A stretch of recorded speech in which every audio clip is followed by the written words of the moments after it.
Hey guys, how's it going? This is DJ Naz. I just wanted to make a quick video of my latest and greatest turntable and mixer case modification. The equipment I am using here, the turntables are it's the Rane 12 system with the Rane 72 mixer, and the cases are Odyssey diamond plate cases. I got everything on Amazon. I have links below this video to almost everything.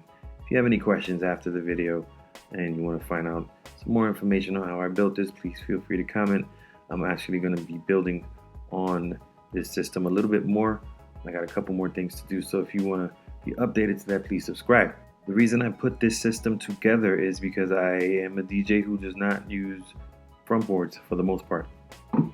So to have a clean look with my equipment exposed, I definitely had to do some modifications. I don't like to see wires. I don't like for my guests to see wires. So I basically ran all of the inputs and outputs through the front of the mixer on the DJ side. Everything is really quickly plugged in and out. I have power con connections, XLR connections, and USB connections, and we're gonna go over them right now. First connectors that I used are the XLR-Female to male feed-through adapters, and I love these things because they're built solid. I didn't have to solder anything. They came from the factory just like that. I've been using these for years, and they're fantastic. The only negative thing I would say about these is that you need space, so you have to kind of find a way to fit them under, I'd say, all of your equipment, and then make sure you have enough space to plug in the plugs to them. But aside from that, the fact that I didn't have to solder anything is fantastic because I suck at soldering. My first mixer modification, I did some soldering on my own and it didn't last more than 6 months.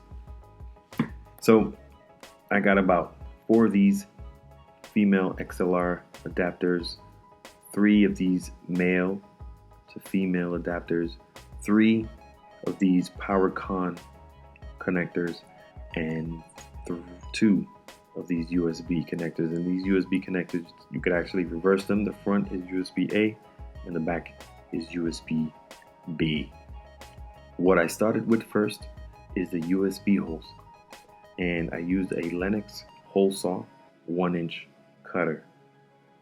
However, the 1-inch cutter is actually a couple millimeters too large.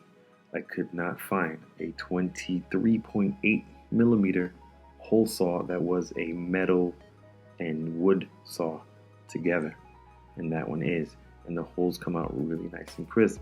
I wish I did, but what's left behind by using this hole saw is a couple millimeters space when you end up with the finished product, and you'll see what I'm talking about in a couple pictures. However, because there's sheet metal, the diamond plate sheet metal, I'm using metal screws, and they tighten in nice and neat, so I have no problems with it. If you're gonna be using a regular turntable or a mixer case that has just like a laminate coating, I would suggest getting either the exact size or a smaller size. If you get the smaller size, you're gonna have to make the hole and then come back with a Dremel or something to kind of widen the hole to stick it in there. I had no time to do that, so I just went with the 1-inch, and it works fine for me. One thing I would advise before making any hole is bracing the hole as much as you can. I put a piece of wood behind there and some grips to tighten up that area. It helped tremendously with making a hole that doesn't blow out the wood from the back and keeps a really nice clean cut, as you can see in the next picture. Once I got the hole through, I put the connectors in and ran the wire in the back. Now, in the inside of the case, I had to kind of do a little bit of customization to the foam on the sides of the mixer to make sure that the mixer wasn't laying right on top of a little bump right there on the USB cable. Once that was done, I just simply tucked everything in, and then I ran it for a test.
Once I figured out that everything worked, well, at least the USB sockets worked, I proceeded to make all the rest of the holes. Now from left to right, we have USB left that connects to the left Rane 12 turntable.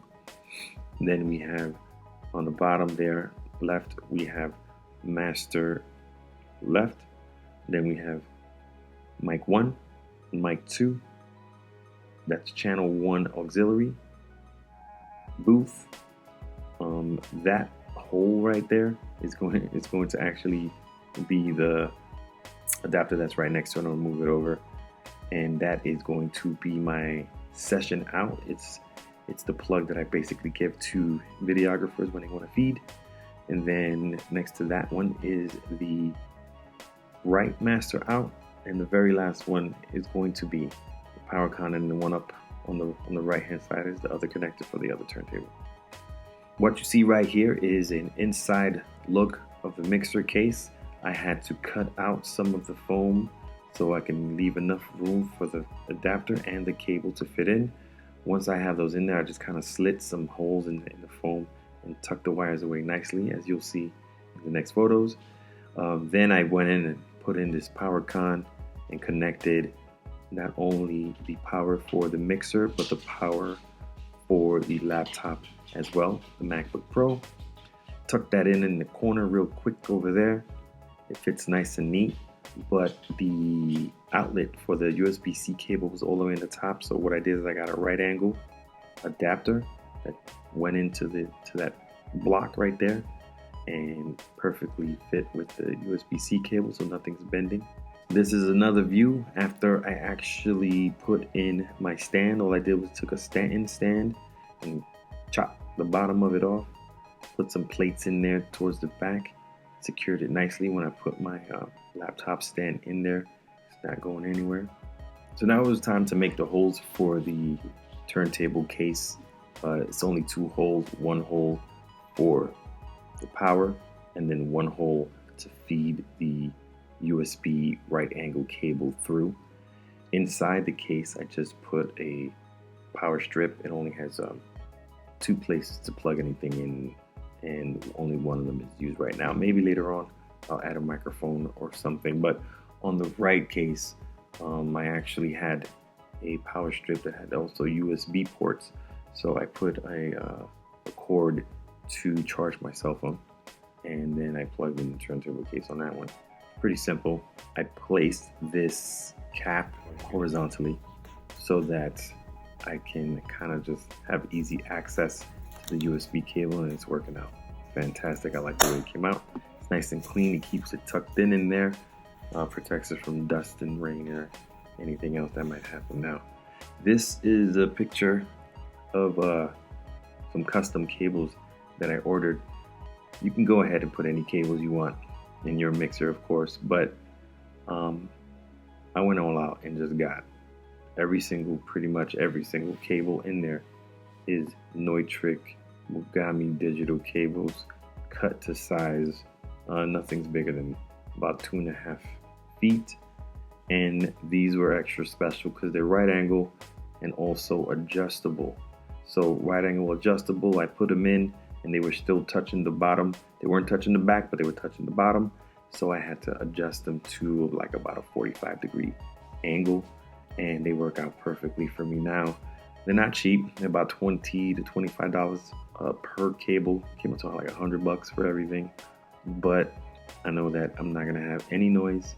They're gold plated, and I'm never gonna have to look under there and worry about those cables. So that's why I did it.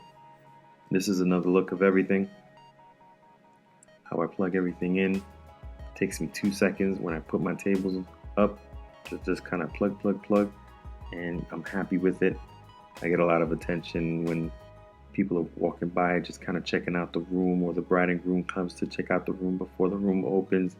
I'm giving out business cards just because of the way my system looks, and I like it. So that's about it, guys. Let me know what you think. If you like it, if you don't like it, whatever it is, put your comments down here. Let's talk. I'm gonna be adding a couple more things as the days go by, so if you want to be updated, just please subscribe and you'll find that out. But for now, I'm just gonna keep the system like this. In a couple more days, I'm gonna fly back to New York. I'll start messing with it again. But thanks for watching, guys. Take care.